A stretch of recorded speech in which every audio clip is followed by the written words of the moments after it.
chemicals and minerals that will produce the colors on the finished piece of work. Some of the colors produce truths, like the oranges. Some of the colors do not.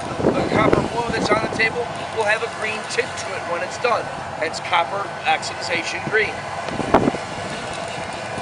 At all times, Molly's hands will be in constant motion with the piece because the glass right now has the consistency of warm honey on the end of the pipe. If you'd like to understand how difficult a job Molly has that she's doing, go home and encourage you to get a soda straw, dip it into your jar of honey, and hold it horizontally above the countertop, rotating it back and forth in your fingers without letting a drop fall and hit the counter. Do that for 30 minutes. Then at 2,000 degrees. You understand what Molly's up against.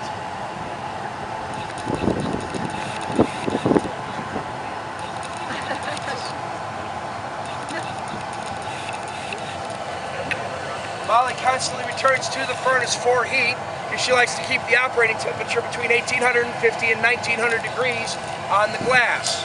If it gets cooler than that, she won't be able to work with it.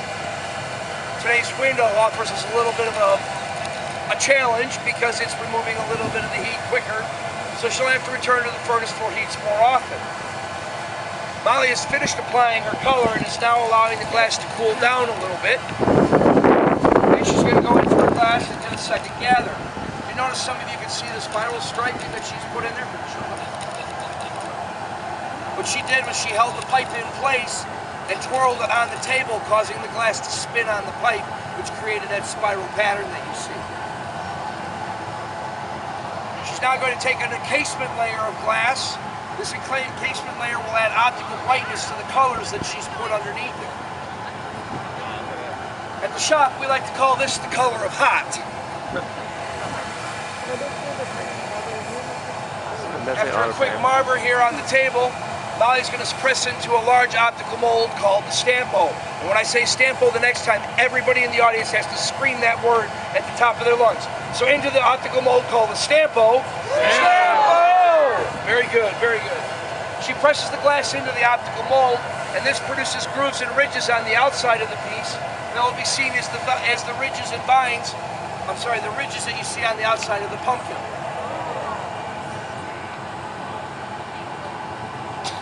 The mold is made of aluminum and has grooves and ridges on it in various patterns. We have 3 or 4 molds here on the grounds that we'll use for various things. We'll get to say Stampo one more time.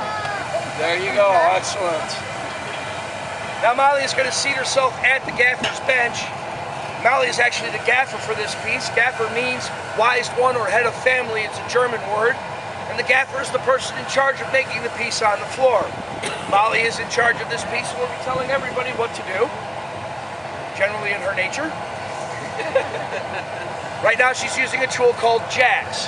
Jacks are the oldest tool in glass blowing and are a hybrid of tool, like tweezers on the end, short and pointy, broad and flat in the middle like shears, and then you see her using it as a mini marber table or a shaping tool as she sits there at the bench, beginning to make it form the pumpkin.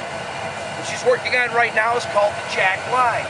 By putting a jack line in, that will be the point of separation when she goes to take and remove the pumpkin from the punty pipe.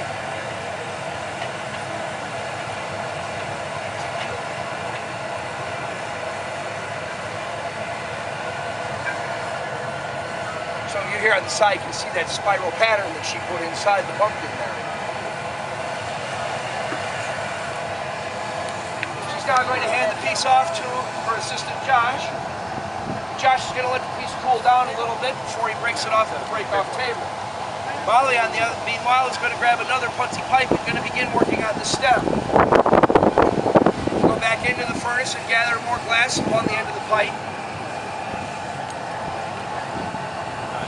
It's still soft. She's going to allow this to cool a little bit so that she can gather a little bit more glass over it so she has enough to make a proper stem. Molly's hands are, the pipe is relatively cool. However, if she were to slide her hands up the pipe anywhere from 6 to 10 inches, she would start to encounter hundreds of degrees of heat in the steel. One of the things you have to watch out as a glass blower is where your hands are all the time. As attested to by this scar on my wrist.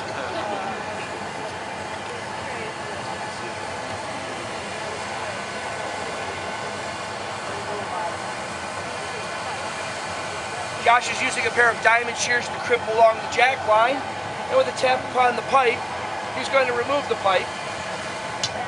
Molly gathers some color for the stem.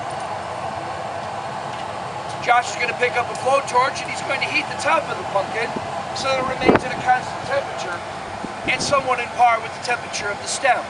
That way when the two pieces are joined together, they're of equal temperature and will anneal and stick to each other.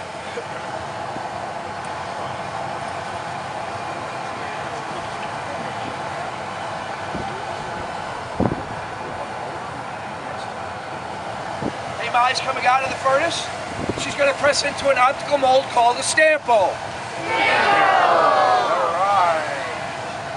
She uses one of our cheapest tools, a little bit of gravity there, to elongate the piece. She'll come over here for a final heat before she will go over and present the stem on top of the pumpkin.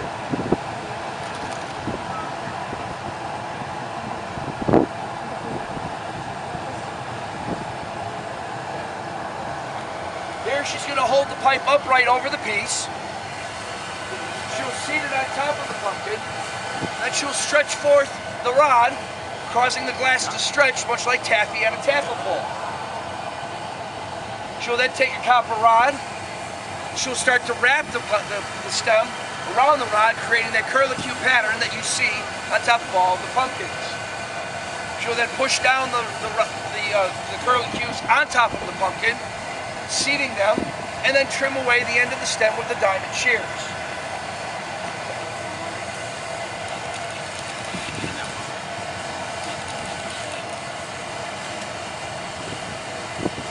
She'll then apply heat to the piece with the torch, and making sure that the stem is touching down at several points and melted to the pumpkin, and also so that the rounded end where the cut was just made is dulled over and not sharp, so no one cuts themselves upon it if they were to ever handle the piece.